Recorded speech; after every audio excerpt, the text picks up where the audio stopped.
रही हूँ बेटा। बेटे आज हम कक्षा चौथी विषय हिंदी उप विषय पाठ नंबर 9 वचन का पालन। वचन का पालन ये एक कहानी है। क्या है ये? एक कहानी जो कक्षा चौथी लेसन नंबर 9 में दी गई। सबसे पहले इस कहानी में क्या बताया गया है? पालनपुर नामक गांव में दयावीर नाम का एक शिकारी रहता था। सबसे पहले मैं एक बात बता देती हूँ आपको। जैसे ये पालनपुर नामक गांव में दयावीर नाम का एक शिकारी रहता था, ये आपका एग्जाम के अंदर 1 मार्क्स का क्वेश्चन भी बन सकता है। ठीक है, दयावीर नाम का शिकारी कौन से गांव में रहता था? फिर जैसे पालनपुर, किशनपुर, जहांगीरपुर, उसमें 4 नाम ऑप्शन आएंगे, उसमें से आपको जो राइट है उस पर क्लिक करना। ठीक है, सबसे पहले जो शिकारी था, दयावीर नाम का एक शिकारी था। हर रोज वह जंगल में क्या करने जाता था? शिकार करने जाता था। जब वह जंगल में शिकार करने के लिए उसकी जो इच्छा थी वो क्या थी? शिकार करना उसकी आवश्यकता नहीं थी कि वो उस शिकार को अपने खाने के लिए, बेचने के लिए इसलिए नहीं करता था। जो उसका शिकार करने का उद्देश्य था वो उसका क्या था? शौक था। क्या था उसका? शौक था। एक दिन वह जंगल में शिकार करने के लिए गया तो वहाँ पर वह उसे कोई शिकार नहीं मिला। वह बहुत थक गया। थकने के बाद बहुत ही ज़्यादा चिड़चिड़ा हो गया, दुखी हो गया, परेशान हो गया। तो उसकी नज़र एक झरने के ऊपर पड़ी। किसके ऊपर पड़ी उसकी नज़र? एक झरने के ऊपर। जब शिकारी को कोई शिकार नहीं मिला तो वह थक गया और अचानक उसकी नज़र झरने की ओर आती हिरनी पर पड़ी। कहाँ पर पड़ी उसकी नज़र? कि झरने की ओर जो एक हिरनी आ रही थी उस पर पड़ी और उसके साथ 2 बच्चे भी थे। तो दयावीर ने सोचा कि चलो आपको तो बहुत अच्छा शिकार मिला है, आपको हिरनी भी मिली और उसके साथ 2 बच्चे भी मिले हैं। तो जैसे ही दयावीर ने अपनी जो गन थी उसके पास जो बंदूक थी वो उठाई और जैसे ही उसने तानी उन पे निशाना बनाने के लिए, तो हिरनी ने एकदम से आवाज़ लगाई, ठहरो। उन्होंने कहा कि आप रुको, जब तक मैं इन बच्चों को, जो उसके साथ बच्चे थे, इन बच्चों को मैं जब तक इनके पिता के पास छोड़कर आऊं तब तक आप ठहर जाओ, मैं आपसे विनती करती हूँ। शिकार ने कहा कि मैं तो आपको जानता नहीं हूँ कि मैं शिकार करना चाहते हो क्या है क्या नहीं, तो कृपया मेरी विनती स्वीकार करें। उसने कहा कि आप मेरी विनती को स्वीकार कर लें और मुझे क्या है, इन बच्चों को इनके पिता के पास छोड़कर आने दें, मुझे इतनी मोहलत दे दें कि मैं इन बच्चों को इनके पिता के पास छोड़कर आ सकूं।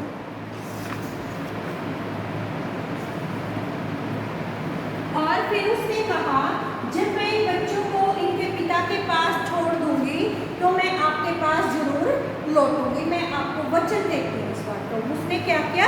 उसने वचन दिया। किसको? शिकारी को। उसके बाद घर जाकर हिरनी ने सारी बात अपने पति को बताई। सारी बात किसने बताई उसको? हिरन को बताई।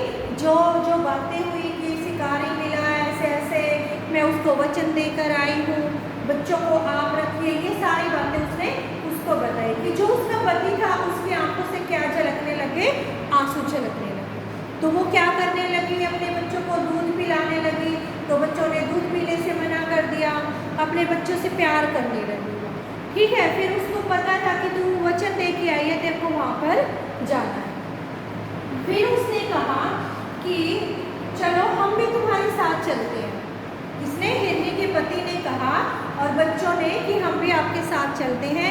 हिरनी भी और उसके बच्चे दोनों उसके साथ चले जाते हैं, हिरनी के साथ। जब वो वहाँ पर जाते हैं, वहाँ जाने के बाद वो देखता है, शिकारी देखता है कि तो अपने पूरे परिवार के साथ आ रही है। इसने जो मेरे को वचन दिया था, इसने उस मेरे वचन का पूरा पालन किया है, पूरा निभाया है।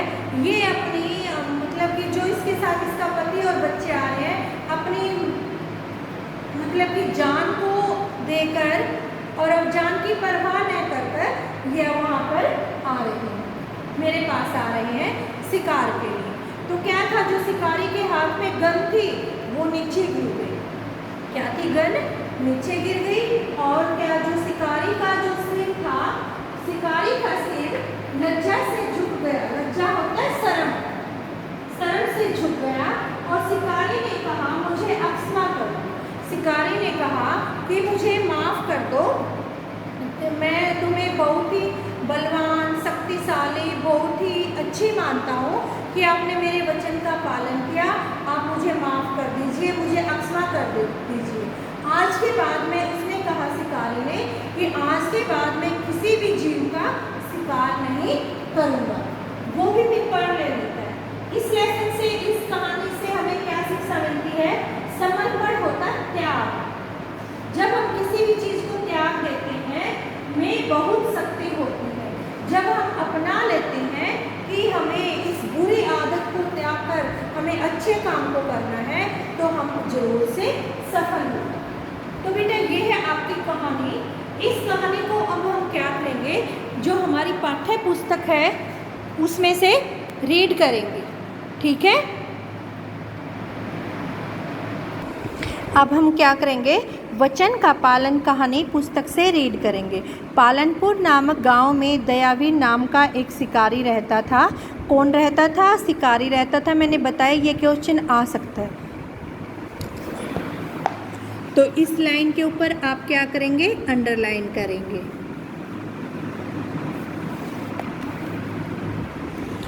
वह रोज पास के एक जंगल में शिकार करने जाया करता था। शिकार करना उसकी आवश्यकता न होकर उसका शौक था।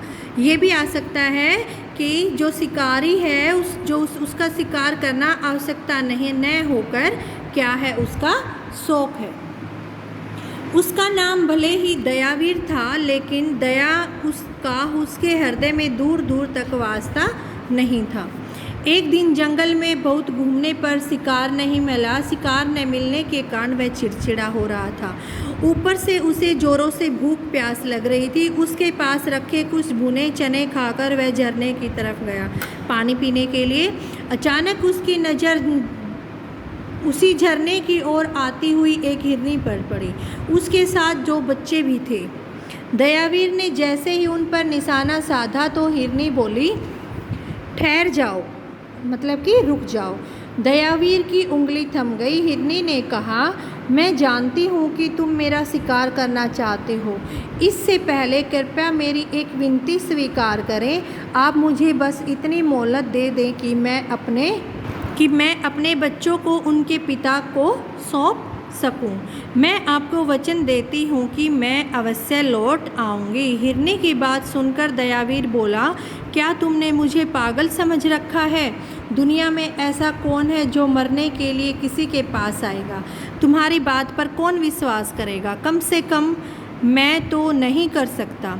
हिरनी ने विनम्रता से कहा, श्रीमान जी, हम जंगल के जानवर हैं। हम कभी झूठ नहीं बोलते और न ही हम कभी अपने वचन से मुकरते मतलब कि अपने वचन का हम पालन करते हैं। दयावीर असमंजस में पड़ गया। कुछ देर सोचने के बाद उसने हिरनी को घर जाने दिया। घर पहुंचकर हिरनी ने सारी बातें अपने पति को सुनाई। घर पहुंचकर हिरनी ने अपनी सारी बातें अपने पति को बताई। उसकी बात सुनकर अधीर हो उठा। उसकी आंखों से टप टप आंसू गिरने लगे। ये अंडरलाइन करेंगे आप। हिरनी ने उसे धीरज बंधाया और अपने बच्चों को प्यार किया। उसने बच्चों को दूध पिलाना चाहा, परंतु उन्होंने इनकार कर दिया। हिरनी घर से निकलने लगी, तभी उसे हिरन की तेज़ आवाज़ सुनाई दी। रुको। हिरनी ने पलट कर देखा। हिरन बोला, तुम अकेली नहीं जाओगी, मैं भी तुम्हारे साथ चलूँगा।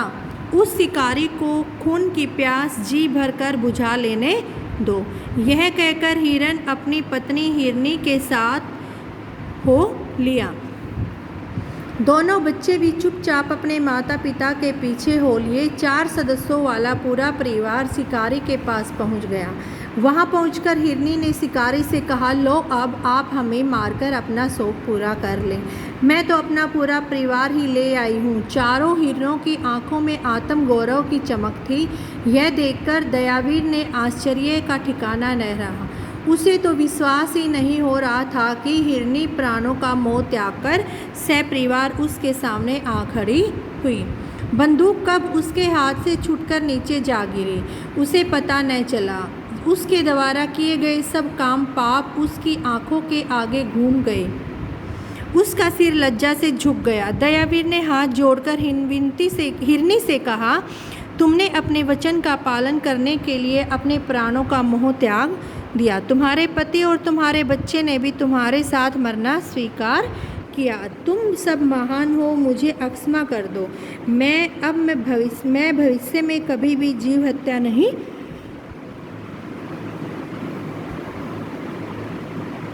करूँगा।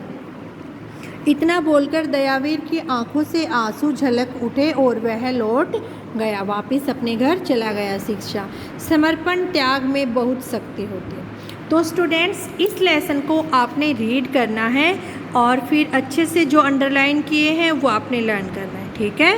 Okay students, thank you, have a nice day.